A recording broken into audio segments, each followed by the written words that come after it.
Hi, it's Raina. And it's Juliana. From Baguette Bound. So if you are thinking about moving to France with school-age kids, one of the biggest things on your mind might be, how are they going to adjust? If they don't already speak French, what is it going to be like for them dropping them into the French school system?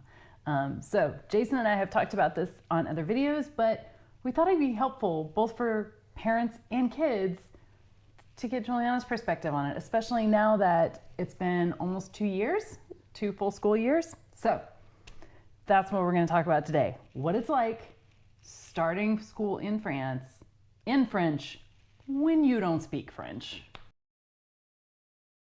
Okay, so we came to France when you were starting US equivalent of 6th grade, also known here as Sixième. So first year of middle school. Yeah. So just tell me what it was like those first few months going to a school in French when you didn't know any. What did that feel like? Everyone's experience is very different depending on what your situation, like how you started with the French is, how much FLE you get. There's How you started with the Frenches? What do you mean? It's a new word. But no, I mean like what's your level of, like, if you had any French training right beforehand? Oh, yeah. Yeah. Okay, got it. If like how much FLE you're getting, if you have an English friend group or a French friend group. I think it really just depends on like what your base situation is, depends on those first few months because. Well, how was it for you? Because you went in not knowing anyone and not speaking any French. So how did those first few months feel? Like, how did you get through the days? Honestly, getting through the days was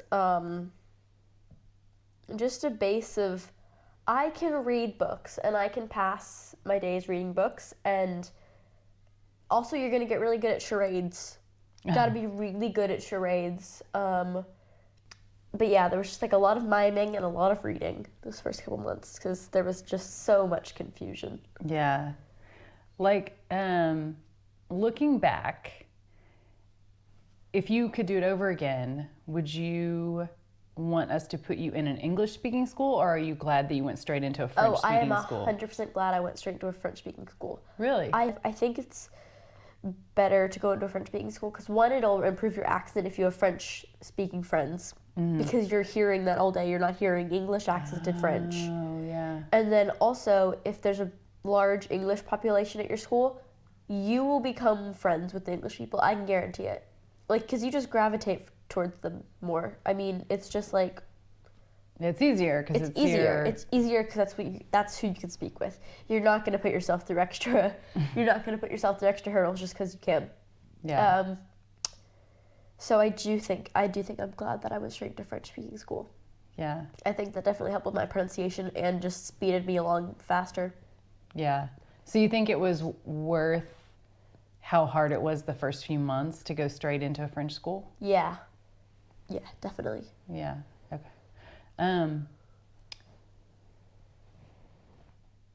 So there was a couple of tips that you mentioned when we were talking about what we wanted to share in this. And one of them you told me was, don't skip English class. Oh, yeah.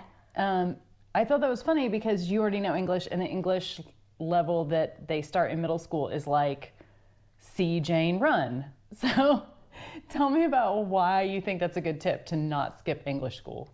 So I think... English class, sorry. So with English class, I think that because you were at a kindergarten level of French and they're at a kindergarten level of English, both groups are learning the same level of the other language. So pretty much you learn the inverse. You're learning words. So like you're learning how to No, I think that makes sense. As they're explaining, the simple English, you're learning it because you're learning that the inverse of the French. Yeah. Yeah. So I think that, like, honestly, when you get better at it, like when you're at a certain level, maybe once you pass A1, maybe farther than that. If you can get through a simple conversation, you don't really need it anymore. It's just like an easy way to get your moyenne higher, but That's your grade point average. it's your GPA, yeah. Yeah. And so, I mean, but yeah, at the very beginning, I really do think that you shouldn't try to skip English, because your immediate thought is going to be, oh, I don't need that. My child doesn't need that. It's like, it's English. I speak English, but Yeah. first couple months, it's really good. Yeah, I think it's a good point, because Dad and I tried to get you out of English class to get you more French, and it turned out English class was oddly helpful. Yeah. So how old do you think is too old to make this transition? So I think that it's 15 or 16 that you're in troisième. It's like your first year of high school. Right. So there's not really like a too old, but I do think that if you're going into troisième, if you're going into ninth grade, because the brevet is that year, and the brevet is the test where you get, it's like pretty much if you get to go to high school or not. It's kind of one of the only required tests in the French School system. right? Yeah. Yeah, the brevet. So it's like at the end of middle school, you take the brevet. Yeah. So in troisième, you're taking the brevet, and I mean, really, that only gives you about 4 months to learn French. I think based on that, what you've seen with some other English-speaking kids is that if you're coming into France and you would be in that year, right? The troisième, So ninth grade. which would be the U.S. equivalent of ninth grade, then maybe you would do eighth grade. Yeah, like redo Again. eighth grade again, just because Which it might be quatrième. might be really easy. Like when it comes to like actually like the Academics. the academics of it. But when it comes to learning the language, that is probably going to be more helpful if you just like spend a year learning the language, even if you're going to be one of the older kids. Just spend a year learning language and then move on to troisième. I think it'd be much better. Like one of my friends has an older sister who's in troisième this year, and they were planning on moving to France this year instead of last year. And then she was only going to she was going to be in troisième and learning French at the same time, coming from England. And so her sister was saying, yeah, I'm so glad they moved when she was in quatrième, because that gave her another like a year and a half to learn French instead of 4 months before she had to take her test. Yeah. So she said she was very grateful that they moved earlier, because it's just it's so much easier to take the brevet if you actually speak French. Yeah. And you also start to look at different high schools and things like that in the quatrième year. So that's a little easier too. Yeah, some high schools you have to like apply in quatrième. Like one high school we went to see, because you have to see it in quatrième because you have to apply in like early troisième. Yeah. So so that would probably be one of the only years that it would be tricky, I guess, if you're coming going into ninth grade. And maybe also terminale, the last year of high school, because you have to take your bac, which is like a SAT. A little bit. It's different than a U.S. high school diploma because it's not required to graduate. Really? It's only required. It's only required if you want to go on to university. Mm-hmm. So in that way, I guess it is a little bit like an SAT. What would you say about making friends in French when you don't speak the same language? If you can find other ways to communicate, or like some schools, they will allow translator, not like your phone, but like if you have like a translating object, I don't know. I got one for my birthday right before we left, and it was like this little translating device, and it only translates things and like, I don't know, but it only does translation, but it kind of looks like a phone. So a lot of schools will allow those, and though that was really nice because then I could just translate with that. Yeah, even though you weren't allowed to have your phone. Even though I couldn't have my phone, I could have that little translating thingy, which was very helpful. Yeah. And also just learning a couple like basic phrases like, "Hi, how are you? My name is Juliana." I forgot my own name. My name's Juliana, and I like pizza. Yeah. Just like basic phrases like that. I have a cat and something like that. Yeah. How do you say that in French? Bonjour, ça va? Je m'appelle Juliana. J'aime la pizza et j'ai un chat. I got really lucky to have one. A friend group that was really, really nice, and they really helped me through that first year. And like, did you find like French kids were like curious about you in the US? Or? So I'm sorry to British people, but they're Oh no. French people are a lot more interested whenever they meet an American than they are British people, because there's so many more British people that they meet. At least where we are. Where we are, yeah. And then when it comes to Americans, they're like, "Oh my God, have you met celebrities?" they all expect you know celebrities. Like they're Really? like all of them. I've gotten so many questions that are just like, "Do you know this person?" And I'm like, "No, I don't." Like who? I'm so sorry. Can you think of someone? I got asked if I knew The Rock. Oh, okay. I got asked. I can't think of anybody else. I got asked if I know Scarlett Johansson. Oh, okay. Yeah. I got asked if You I knew never Taylor know? Swift. Oh, of course. Yeah. That's one that I wish I knew her. Yeah, yeah. But Yeah. they were some really random questions. Like, have you ever been in a movie? Oh, There was huh. that a couple That's interesting. times, because I don't know. Apparently, everyone in the U.S. makes films. Yeah. Well, maybe. No. Maybe I have been. You just don't know. Yeah. So, what would be your advice for parents that are moving and they want to be supportive of their kids as they go through this transition of learning French at French school? So I think I've said this before in other videos, but I'll say it again. Finding something that your kid enjoys doing. Just like, if there's something that your kid really, like for me, it's reading. I love my books. I love them so much. But I have an insane collection already for how short of a time we've been here. But it was such a good way to pass time and stuff. And also I'm starting to incorporate French books into my reading. But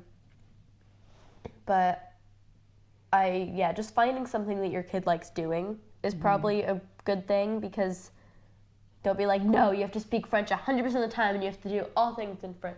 Also, I don't love speaking French at home, or if I have the opportunity to not speak French, I'm like, don't force me to speak French, I don't want to. Because you've already spent I've day. spent all day speaking French. Yeah.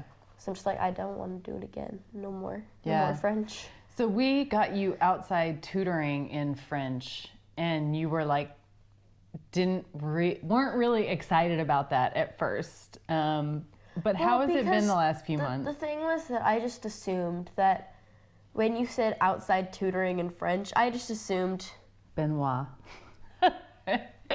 I just assumed it would be like, today we're gonna work on 17 hours of passé simple.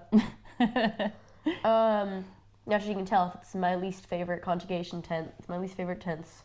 It's so stupid. But anyways, but honestly, it's been really helpful, because whenever I don't understand a lesson or something, or I want to study for a test, but the thing is I don't actually know what I'm studying, or there's an assignment that I don't understand or something, it's just been helpful to like help me understand those kind of things. Yeah. And be less, make it less difficult to like understand assignments. Yeah. So it wasn't like, I think at first you were thinking it was going to be like, oh And he was my be God, like, more French. homework. Right. But my teachers love homework and they love tests. yeah, but it was really just to have someone supporting you with being able to do all those assignments and things that Dad and I couldn't help you with. So that was like our approach for outside tutoring. And of course we love Benoit. You can watch his video, which we recorded with him. He also tutors us, but in different things. Okay, the other thing, Dad and I actually told everyone in another video, it's funny because our perspective was we didn't want to give you too much to do after school or on the weekends. We just wanted to because you were mentally so tired after all day at school. But then you just said, find your kids something they enjoy doing. So I think it's kind of funny that we basically said, we were like, don't make them do too many things. They're gonna need a break, a mental break. But is what you're saying, that is the mental break. Well, I mean, to get to do an activity that you enjoy. If you're gonna be forcing an activity on them, they're not gonna like that. Or if you're gonna be no, you have to play soccer every single day after school for 7 hours. But if it's something they like doing, then yes, that is a mental refreshing. It's refreshing. It's like a mental break. Yeah. Okay. But whenever it's something they don't like doing, they're just carrying over from the U.S. from that very after school activity culture. Yeah. It could be too much. It can be too much. Dad and I were just thinking that maybe you really want your kid to make friends here, so you might try to figure out how to sign them up for a lot of things. I think signing them up for a lot of things is probably not the best idea unless they're a kid who really likes being very social, but the very first year. Yeah. Yeah, because we were thinking after you've been in school all day in French, you kind of need a break. Yeah. Okay, so what would be your best advice for another kid who is freaking out about starting school and knowing probably bonjour?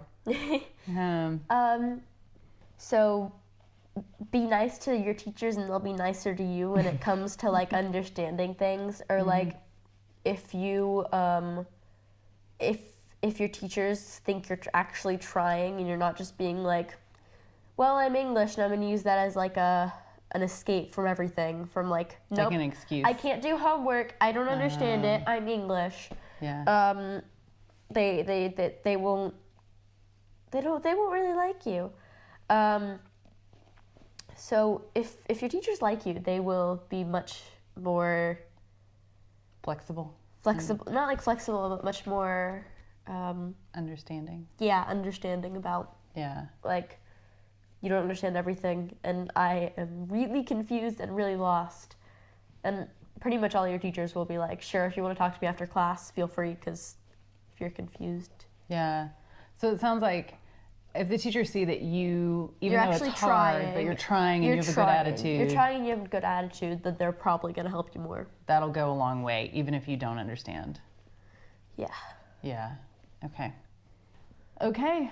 Well, I think that's it. I think that's a wrap, right? But let's give them the viewers a nice send-off, last few words of encouragement. Good luck. Bonne chance. No, really, you can do this. It might be hard, but you can do it. And afterwards, you're going to be able to speak 2 languages, and that's going to be freaking amazing. Thanks for watching. Au revoir, à bientôt. J'aime le fromage. I love cheese. That's true.